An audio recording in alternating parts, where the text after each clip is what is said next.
Hi! It's almost Halloween, so I figured this would be the perfect time to make a video I've been wanting to make forever, and that is a video about Gothic novels. We're getting super spooky today, so I just want to talk about Gothic novels in general, in case you don't know a lot about them, and then talk about some that I have and haven't read. I actually wasn't aware of how much I loved Gothic novels until I realised that some of my absolute favourite novels fit into that genre. So the way you can recognise a Gothic novel is that it will have some of the following ingredients. It might have death, horror, romanticism, a lady in peril, an evil villain. It's mysterious, it's supernatural, and most importantly, the Gothic setting is like a character itself. Very often Gothic novels will be set in an old abbey or some ruins or a castle, and also very often the building itself will be filled with secrets. Now obviously this might start sounding familiar to a lot of you. Now I mentioned that besides it being creepy and scary and filled with horror, it also includes romanticism. Now the romantic movement sort of goes across like art and literature and lots of other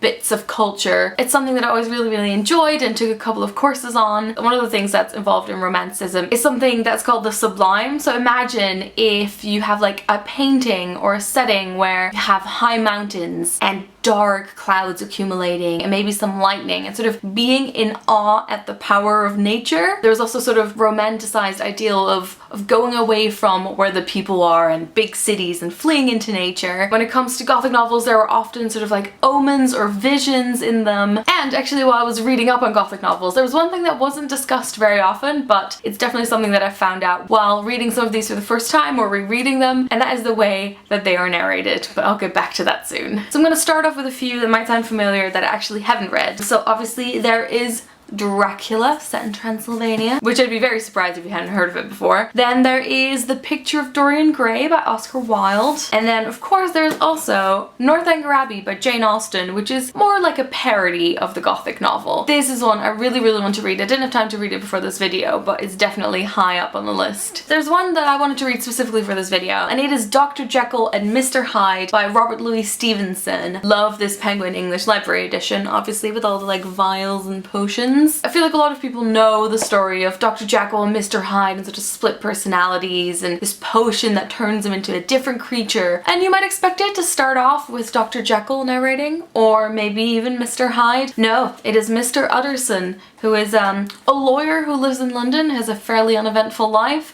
He talks about going on walks with his friend, and oh yes, he knows this man called Dr. Jekyll. Basically you're just seeing the story from afar. Small occurrences that happen, they get told to the main narrator through several different ways, and there's a lot of letters involved. I forgot about all the letters. In this case, it made me feel really removed from the story, and this is actually, unfortunately, one of the most disappointing classics I've read so far. I know it was really special at the time, but as a reading experience, it's easy to read. I just found it quite dull. Also, this is the Gothic novel where, though some of the houses are quite like dark and grim, and obviously the streets of London in the fog can be quite scary, this doesn't have the sort of nature element in it. Moving on to the very obvious and my favourite, Wuthering Heights by Emily Bronte. This set against the backdrop of these two big houses in the middle of nowhere with the wind blowing around it and it just being sort of dark and gloomy, with this massive anti-hero, and obviously a bit of a ghostly haunting. I feel like it's such a good example of a Gothic novel, and it's a really good way to explain to people how Gothic novels work. Then of course there is Jane Eyre by Charlotte Bronte, which goes from gloomy place to gloomy place, and again involves sort of premonitions and visions and sort of supernatural things that don't quite fit in with the rest of the story. And of course there's Thornfield Hall as the location that almost feels like a character. And then finally, one of my other favorites,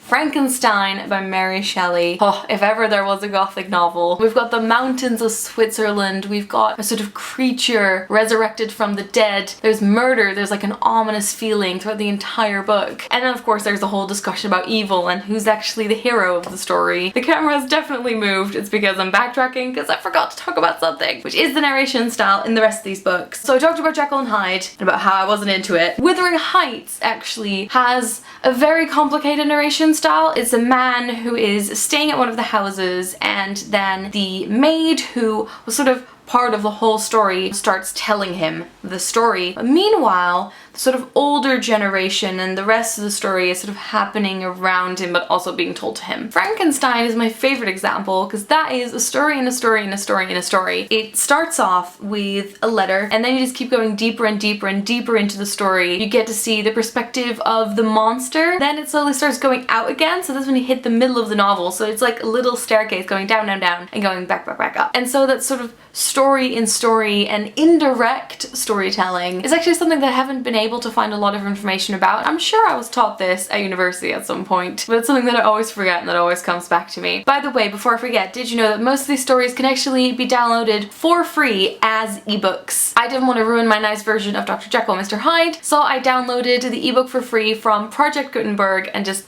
put it on my phone, read it on my Kindle app, which is absolutely fantastic. I did the same thing for Northanger Abbey, so if you want to quickly get some of these books before Halloween, you can get them completely for free. I feel like I could talk about this forever. I definitely want to read the other Gothic novels I mentioned in this video that I haven't read yet, and some of the ones I haven't mentioned at all. If you're looking for something creepy to read for Halloween, these are all very good options. I'd love to know in the comments what your favorite Gothic novel is, and if you'd like to see more videos like this. Have a happy Halloween, and I'll talk to you guys later. Doei!